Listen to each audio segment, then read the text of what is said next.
HSC 2020 পরীক্ষার্থীদের CQ প্রশ্ন ও সমাধান নিয়ে আরেকটি ক্লাস। আশা করি তোমরা ভালো আছো। আগের দুইটা প্রশ্নে তোমাদের অনেক কিছুই ক্লিয়ার হয়েছে।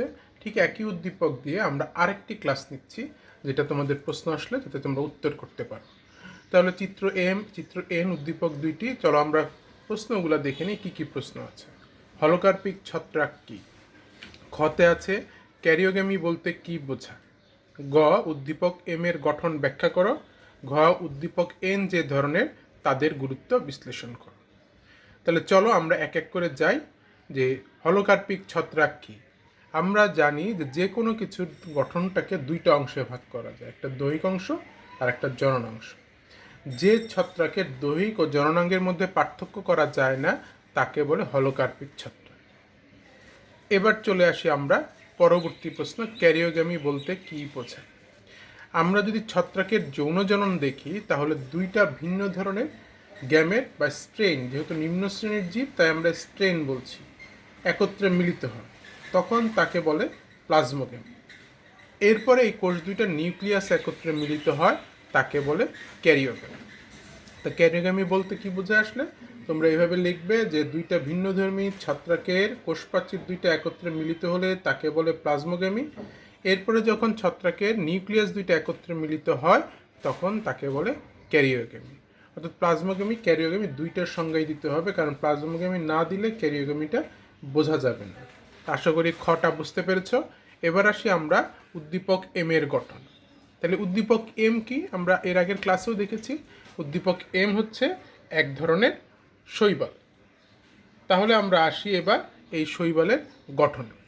তা যে কোনো কিছুর গঠন লিখতে গেলে একটু এক লাইনে আবাস লিখে দিতে হবে। তাহলে গঠনে আমরা বলছি, আবাসে বলছি এটা ডোবা, পুকুর, হ্রদ প্রভৃতির কিনারে এটা পাওয়া যায়, জলাশয়েও এটা অধিক পরিমাণে পাওয়া যায়। এ পর্যন্ত 60টি প্রজাতির সন্ধান পাওয়া গেছে, অল্প কিছুই সামুদ্রিক। এবার আসি আমরা গঠনে। গঠনে আমরা বলছি ইউলোথ্রিক্স খুব সরু, সূত্রাকার ও অশাখর সবুজ বর্ণের। অসংখ্য কোষ, দেখো আমি মাত্র 3টা কোষ এঁকেছি, এরকম অসংখ্য কোষ থাকে। এই দেখো 3টা কোষ, এইরকম অসংখ্য কোষ একত্রে যুক্ত হয়ে একটা ফিলামেন্ট, যে লম্বা নলাকৃতির অংশ গঠন করলে সেটাকে বলে ফিলামেন্ট গঠন করে। শীর্ষদেশীয় এবং পাদদেশীয় কোষ দুটি ছাড়া অন্যান্য সব কোষ একই ধরনের। শীর্ষদেশীয় কোষটির উপরিভাগ বেলনাকার বা উত্তল লেন্সের মতো, আর পাদদেশীয় কোষটি অন্যান্য কোষ অপেক্ষা লম্বা, সরু, ক্লোরোফিলবিহীন। এই কোষটাকে বলা হয় হোল্ডফাস্ট। পাদদেশীয় কোষটির সহায়তায় ইউলোথ্রিক্স নিমজ্জিত কোনো বস্তুর সাথে আটকে থাকে এবং নিজেকে টিকিয়ে রাখে। এই অংশটা অর্থাৎ হোল্ডফাস্ট অংশটা বিভাজনে অক্ষম। এখন প্রজাতির দৈর্ঘ্য প্রস্থ বিভিন্ন ধরনের হয়ে থাকে এক একটা প্রজাতিতে। প্রতিটি কোষে একটি সুসংগঠিত দ্বিস্তর বিশিষ্ট কোষপ্রাচীর ও প্রোটোপ্লাস্ট থাকে। কোষপ্রাচীরের অন্তঃস্তরটি সেলুলোজ ও বহিঃস্তরটি পেকটোজ দিয়ে গঠিত। কোষপ্রাচীরের ভিতরের অংশের পদার্থ প্রোটোপ্লাস্ট, কোষঝিল্লি, সাইটোপ্লাজম, নিউক্লিয়াস এবং ক্লোরোপ্লাস্ট প্রোটোপ্লাস্টের অন্তর্গত। নিউক্লিয়াস সাইটোপ্লাজমের মাঝামাঝি স্থানে অবস্থিত, কেন্দ্রীয় গহ্বর ও কোষরস দিয়ে পূর্ণ থাকে।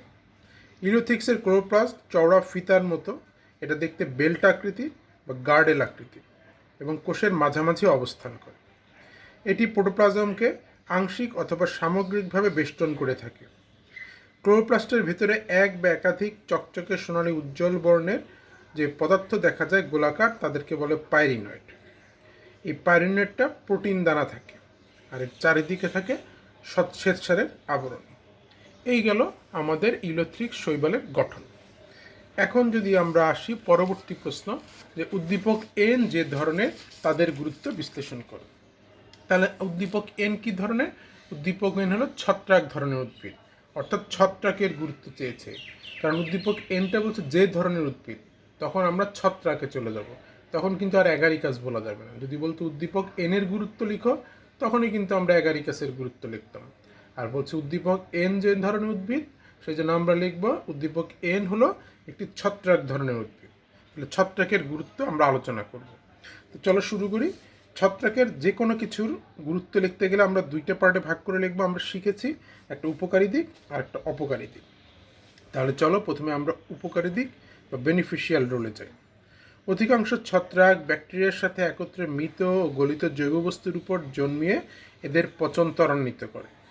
এরূপ পচনের ফলে ওইসব বস্তু মাটির সাথে সার রূপে মিশ্রিত হয়ে মাটির উর্বরতা বৃদ্ধি করে।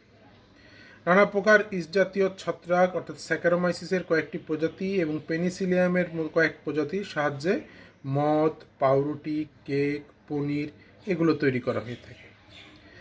Citric acid, gluconic, gallic, fumaric, glutamic, oxalic প্রভৃতি নানান জৈব অ্যাসিড, ভিটামিন এবং কয়েক প্রকার এনজাইম যেমন ইনভার্টেজ, অ্যামাইলেজ প্রভৃতি প্রস্তুত করতে কয়েক প্রজাতির ছত্রাক বর্তমানে বহুল পরিমাণে ব্যবহৃত।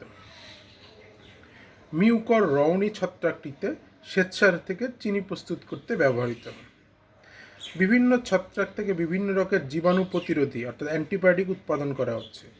1929 সালে স্যার আলেকজান্ডার ফ্লেমিং সর্বপ্রথম পেনিসিলিয়াম নোটাটাম ছত্রাক থেকে পেনিসিলিন অ্যান্টিবায়োটিক আবিষ্কার করেন। বিভিন্ন ধরনের ব্যাকটেরিয়া, ভাইরাস ও ছত্রাকজনিত রোগ নিরাময়ের জন্য বর্তমানে যেসব জীবাণু প্রতিরোধী ওষুধ ব্যবহৃত হয় তার অনেকগুলোই ছত্রাকজাত। বর্তমানে নিত্য নতুন অ্যান্টিবায়োটিক যেমন স্ট্রেপ্টোমাইসিন, ক্লোরোমাইসিটিন, নিওমাইসিন, অ্যাম্পিসিলিন, অরিওমাইসিন এগুলো ছত্রাক থেকেই তৈরি করা হচ্ছে। জৈবিক দমনের জন্য শস্যক্ষেত্রে কীটপতঙ্গের দেহে পরজীবী রূপে বাস করে বিভিন্ন প্রকার ছত্রাক এদের ধ্বংস সাধন করে। এছাড়া মাটিবাহিত জীবাণুদের বিনাশ করতে বিশেষভাবে ছত্রাক ব্যবহার করা হয়। ছত্রাকের ফুডবডি সাধারণত ব্যাঙের ছাতা বা মাশরুম, মোরেল, ট্রাফল প্রভৃতি নামে পরিচিত এবং উচ্চ প্রশংসিত খাদ্যরূপে ব্যবহৃত। এতে প্রচুর শর্করা ও প্রোটিন জাতীয় খাদ্য উপাদান এবং নানান খনিজ লবণ পর্যাপ্ত পরিমাণে বিদ্যমান থাকে। বিভিন্ন প্রজাতির ছত্রাক থেকে ভিটামিন বি গ্রুপের বায়োটিন, প্যান্টেথেক অ্যাসিড, পিরিডক্সিন, রাইবোফ্লেভিন প্রভৃতি ভিটামিন উৎপাদন করা হয়।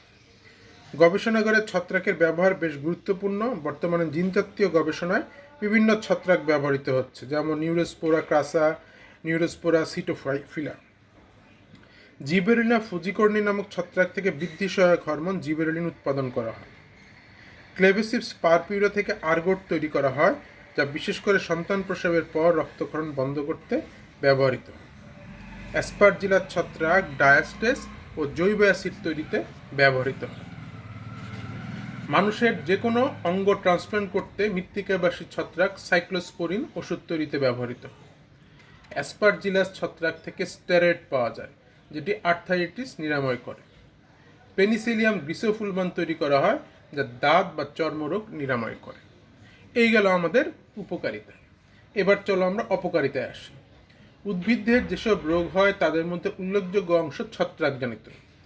ছত্রাকের আক্রমণের ফলে আমাদের উদ্যান বৃক্ষ, দারুবৃক্ষ, ফসল উদ্ভিদ ও ফলমূলের ব্যাপক ক্ষতি সাধন হয়। 1942 সালে তৎকালীন বাংলায় মহাদুর্ভিক্ষ হয়েছিল ধানের পাতার বাদামি দাগ রোগের কারণে। এই রোগ হেলমিনথেসপোরিয়াম ওরাইজি নামক ছত্রাক দিয়ে সৃষ্টি হয়। আলুর বিলম্বিত ধসা রোগের কারণে 1843 থেকে 1847 সাল পর্যন্ত আলুর ফলন প্রায় সম্পূর্ণটাই নষ্ট হয়ে যায়, যার ফলে আয়ারল্যান্ডে প্রায় 10 লক্ষ লোক মারা যায় এবং 20 লক্ষ লোক দেশ ছেড়ে চলে যায়। এই ছত্রাকটার নাম হচ্ছে ফাইটোপথোরা ইনফেস্টান্স। ছত্রাকের কিছু কিছু প্রজাতি মানুষ ও গৃহপালিত পশু ও অন্যান্য প্রাণীদেহে নানাবিধ রোগ সৃষ্টি করে থাকে। বিভিন্ন প্রকার ছত্রাকের আক্রমণে মানুষের দাঁত, খুশকি, একজিমা, অ্যালার্জি প্রভৃতি রোগ সৃষ্টি হয়। মানুষের দেহে ব্রঙ্কোমাইকোসিস নামক রোগ সৃষ্টি করে অ্যাপসিডিয়া করিম্বিফেরা। মাইক্রোস্পোরামের আক্রমণে চুল উঠে যায় এবং মাথায় টাক পড়ে। স্যাপ্রোল্যাগনিয়া মৃতজীবী হলেও কখনো সুবিধাবাদী পরজীবী হিসেবে রুই, কাতলা, মৃগেল প্রভৃতি মাছের দেহে বাস করে এবং মাছের ক্ষতি সাধন করে থাকে। নানা ধরনের ছত্রাক, বিশেষ করে মিউকর, রাইজোফাস, স্পারজিলাস, পেনিসিলিয়াম শাকসবজি, ফলমূল, জ্যাম, জেলি, আচার, রান্না করা খাদ্য সামগ্রী নষ্ট করে দেয়। বিভিন্ন প্রকার মৃতজীবী ছত্রাকের আক্রমণে চামড়া ও চামড়ার তৈরি দ্রব্যাদি, বইপত্র, মূল্যবান দলিলপত্র, ফটোগ্রাফ, দেয়ালে ঝুলানো মূল্যবান চিত্রকর্ম সবই নষ্ট হতে পারে। বর্ষাকালে কয়েকটি ছত্রাক প্রজাতির আক্রমণের কারণে ভেজা কাপড় চোপড়, জুতা, চামড়ার সুটকেস ইত্যাদির উপরে তিতি পড়ে, যা ব্যবহারের অযোগ্য হয়ে পড়ে। কাঠ ও কাঠের আসবাব ছত্রাকের আক্রমণে নষ্ট হয়ে যায়। আমি অনেকগুলো গুরুত্ব বললাম, উপকারিতা অপকারিতা। তোমরা কমপক্ষে প্রত্যেকটা অংশ থেকে 8টি উপকারিতা 8টি অপকারিতা লিখবে। আশা করি বুঝতে পেরেছ। পরবর্তীতে এই অধ্যায়ের আরেকটি ক্লাস নিয়ে আরেকটি প্রশ্ন সমাধান করব। ততদিন পর্যন্ত ভালো থেকো। ধন্যবাদ সবাইকে।